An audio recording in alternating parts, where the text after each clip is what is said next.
एक ऋषि तपस्या में लीन थे। कुछ चोरों ने चोरी की और चोरी करके वो भागते भागते संत की कुटिया में पहुंच गए और राजा के जो मंत्रियों ने सूचना मिल रही थी कि यहाँ कुछ लोग जो व्यापारी लोग हैं, साहूकार लोग हैं, उन्हें लूटते हैं। तो उन्होंने व्यापारियों का भेष बना करके राजा के सैनिकों ने इन्हें पकड़ने के लिए जाल बिछाया, अपने पास बहुत सा धन वगैरह लेकर के। और जैसे ही ये चोर आए, इन्हें लूटा और इन्होंने शस्त्र निकाली और उनके पीछे पड़ गए।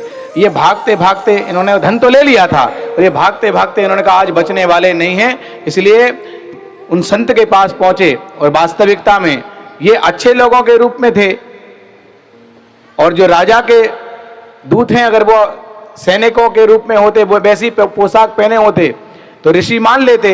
वो लोग आज व्यापारियों के रूप में हैं।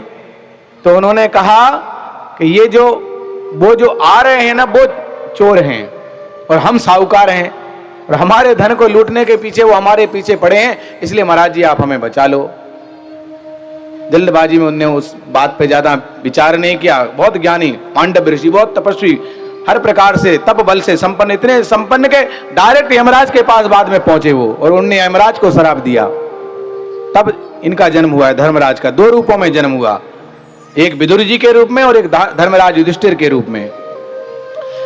कोई भी, चाहे राम लीला हो, चाहे राम कथा हो, चाहे महाभारत हो, इसमें एक भी पात्र ऐसे ही नहीं है, कुछ ना कुछ परमात्मा ने उसका बहुत पूर्व प्रयोजन बनाया है, तब उनका जन्म हुआ है। जैसे गोपिकाएं हमारे मन में आता है, ये सब वेदों की ऋचा है, इनके मन में था कि हम कब परमात्मा के साथ हमें मिलन होगा हमारा। और उनकी वो तपस्या को पूर्ण करने के लिए जब राम रूप में उनका जन्म हुआ तो उनकी जो सूरत थी, जो स्वरूप था, उस पर मोहित हुई और उन्होंने कहा कि हम चाहते हैं कि हम आपका वर्ण करें। उन्होंने कहा अभी तो हम एक पत्नीधारी हैं, इसलिए हम अगले जन्म में जब आएंगे तब तुम तुम्हारा सबका मनोरथ पूर्ण करेंगे। तो वो सब वेदों की ऋचा हैं, संत हैं, तपस्वी हैं, ज्ञानी हैं, ध्यानी हैं, यति हैं, बैरागी हैं, निष्कामी हैं, वो हैं गोपिकाएं। तब तो उद्धव को सूदो कर दिया, उदो सूदो हो गए सुन गोपिन के बेन, ऐसी ज्ञान दिया कि उद्धव का सब ज्ञान धरा का धरा रह गया, कोई साधारण नहीं है।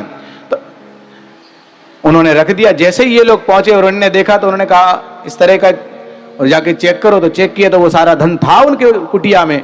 अरे बोले ये बाबा इनका मुखिया है, देखो इसने उन लोगों को भगा दिया और खुद साधु रूप में, कि जिससे हम विश्वास ना करें, और इस तरह का साधु रूप में ऐसा कुकृत्य करता है। और पकड़ के उनको राजा के समीप ले गए। बाकी जो चोर थे उनको भी दंड दिया गया। इसके बाद इनको वहां प्रस्तुत किया गया। बोले वहां जो चोरी हुई वो तुम्हारे उसमें कुटिया में धन था? उन्होंने कहा